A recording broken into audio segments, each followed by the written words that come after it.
And you are live with OK Boomer. I'm your host, Steve Ferreira, CEO of Ocean Audit. I am domiciled in Hartford, Connecticut, but actually we're looking to move. It's so great to be here on LinkedIn Live today, and what a great audience. You know, you guys have just done a remarkable job signing up for the shows and the OK Boomer swag, right? By the way, OK Boomer hats coming up with the OK Boomer. No, you don't get the diamonds and rubies and gemstones, but you get a nice OK Boomer hat. Follow me on LinkedIn under OK Boomer, hashtag OK Boomer Live. 5 logistics, finance, supply chain executives. If you get 5 of your friends that do those roles to follow me, I'll send you either a OK Boomer gemstone hat or kind of a truck hat with the OK Boomer block letters and logo. So, OK Boomer, it's OK Boomer time. Great show today. Wine, Christmas trees, predictors of the economy.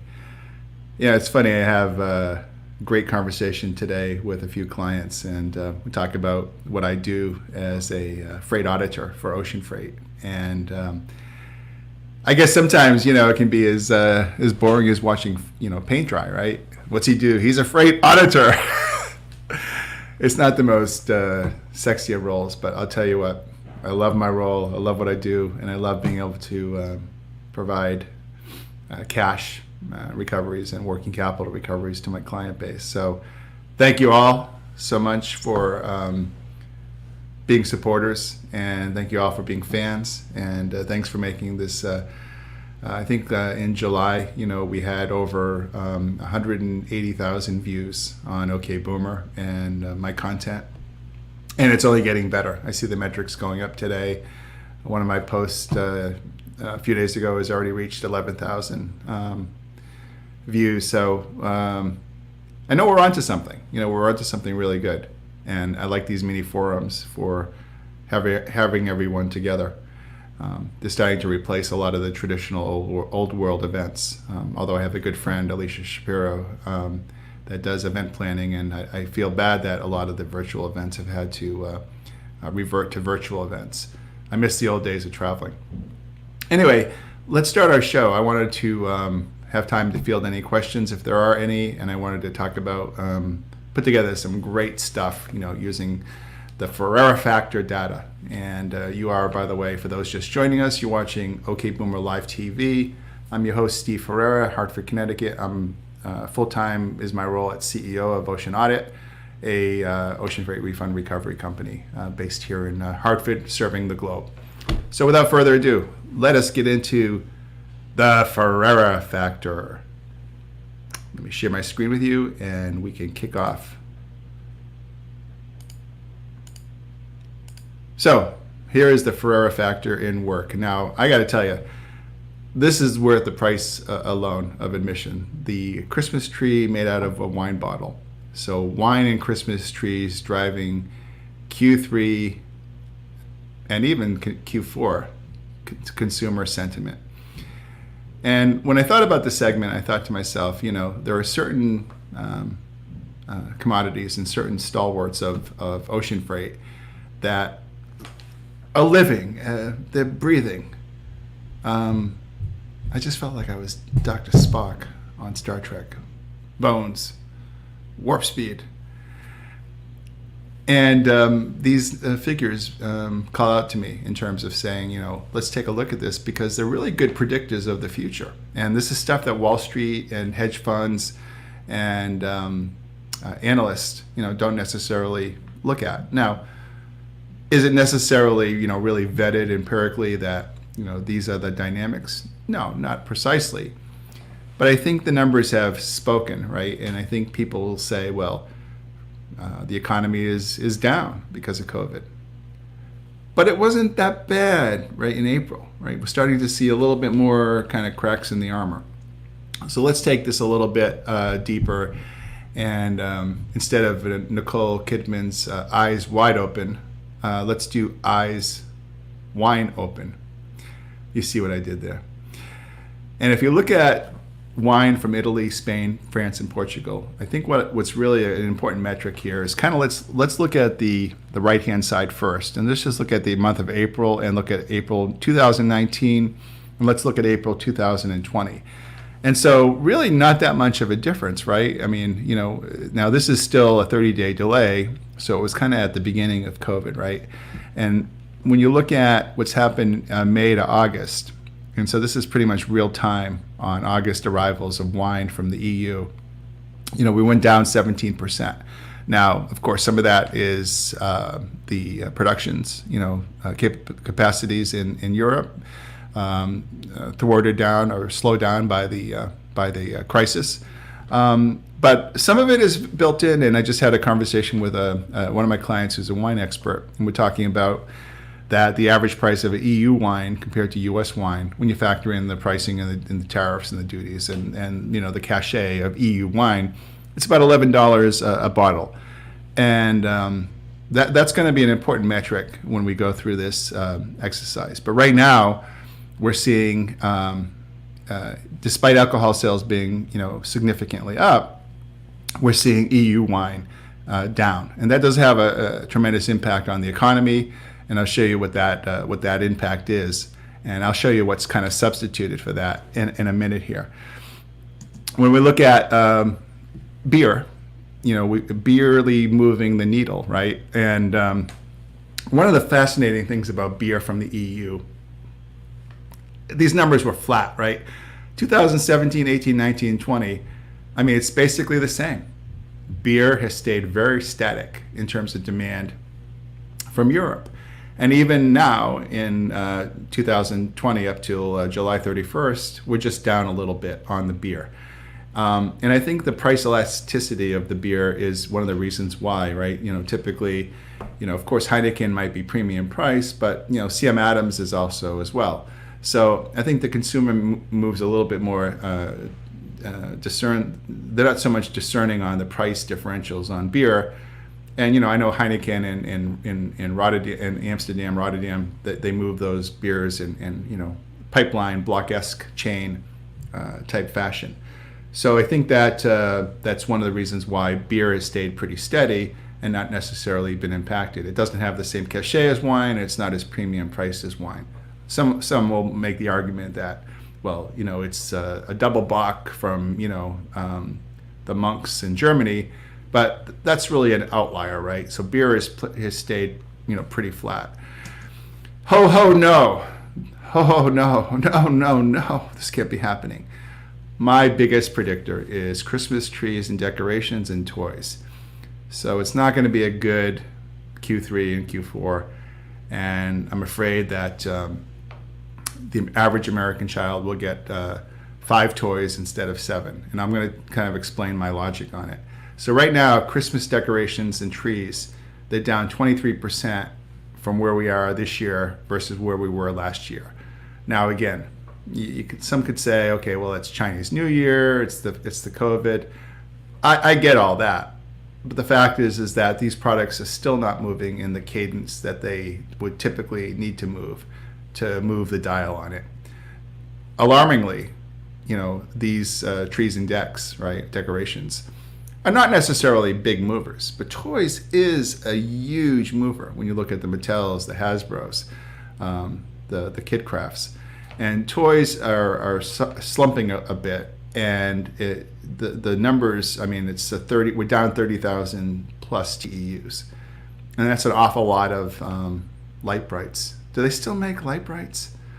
Oh, right. I forgot you're watching OK Boomer Live, so Light Bright is an OK Boomer toy. For those that don't know Light Bright, you take a black piece of paper, put a couple bulbs behind it, and push colorful pegs in to make a ship.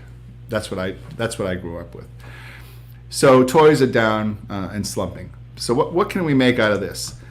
Well, going back to our wine and our alcohol, the pandemic phenomena is real. Alcohol sales are up, but hard liquor is way up. Wine's up 30%, but the wine that's up is the mail order, lower value kind of club wine, right? So your $7 to $12 bottle potentially, it's up. The beer sales, that would just correlate to me that, again, you're looking, consumers are going more after the domestic branding rather than the imported branding, because the imported branding has stayed pretty much flat, as I showed you in my OK Boomer actual projections on ocean freight. So what does it kind of all mean? I think the Ferreira Factor focus on the output is that I looked at, my childhood, and I look at people around me, and I look at the average family, and maybe a kid will get 4 toys or instead of 6, or 3 instead of 5. But let's say they get 5 toys this Christmas instead of 7. I think it's probably a pretty good predictor, because Americans are tightening their belt buckles. Yes, sure, wine is up and alcohol is up, but I think what we're trying to prove here in the Ferreira Factor on OK Boomer Live is that there is a tightening of higher ticket spend and discretionary spend. It's my opinion that if you look at the cost of 2 toys, let's say $20 each, that retailers and Amazon and Target and Walmart, they'll lose about $40 per family just on this segment alone.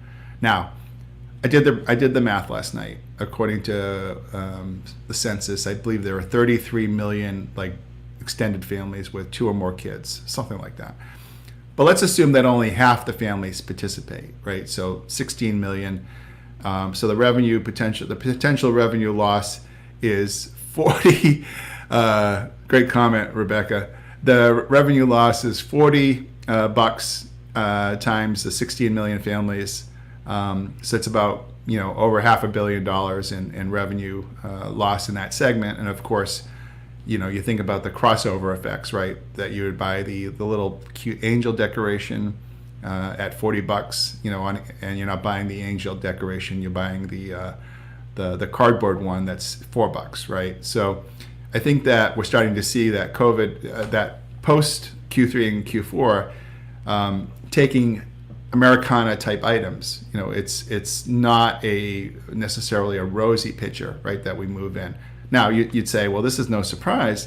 And I know that, but I mean, you try to quantify how this looks in terms of, making some forecasts, both in terms of container volume and economic vitality, right? Because let's take wine, right? If the wine revenue on imported wine is impacted by $11 a bottle, you've got a loss of 20,000 TEUs from now until December.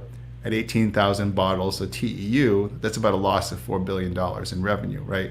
And so those families and those transportation and marketing and contracting companies that are associated with the EU wine industry have less discretionary income, hypothetically, to buy the toys and to buy the Christmas decks, right? So I'm trying to take it down to a level that, somebody once told me in my business, right? Look at what you're wearing, 97% of what you're wearing is from China. Well, in my case, no, because it's a custom-made suit and a custom-made pin, and I'm kidding, but the point is that everyone has something from China. I mean, my mouse is from China. So I think it's a huge loss in revenue, and you look at it, and you look at the American wine industry. It's a huge industry. 2018 is $70 billion in sales, and that is growing. But again, it's on the lower valued items, right? And some of that is short term because as more people are at home, obviously the consumption of alcohol is going to go up, and there's less discretionary income for the toys and the Christmas decks.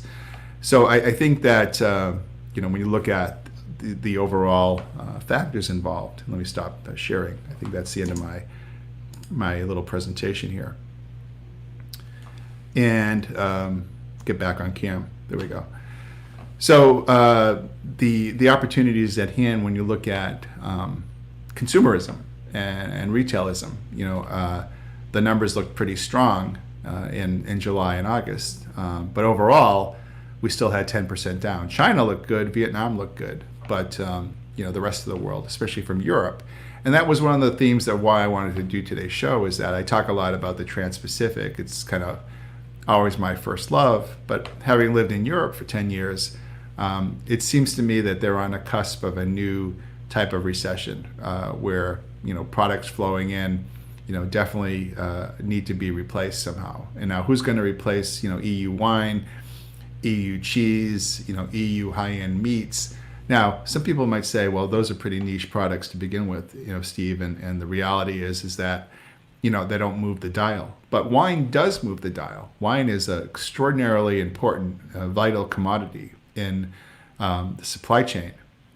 It's tough to handle. A lot of freight forwarders, balk at it just because it's a delicate, sensitive commodity. You have some potential for big claims, and I think wine is been a stalwart of holiday festivities and seasonalities.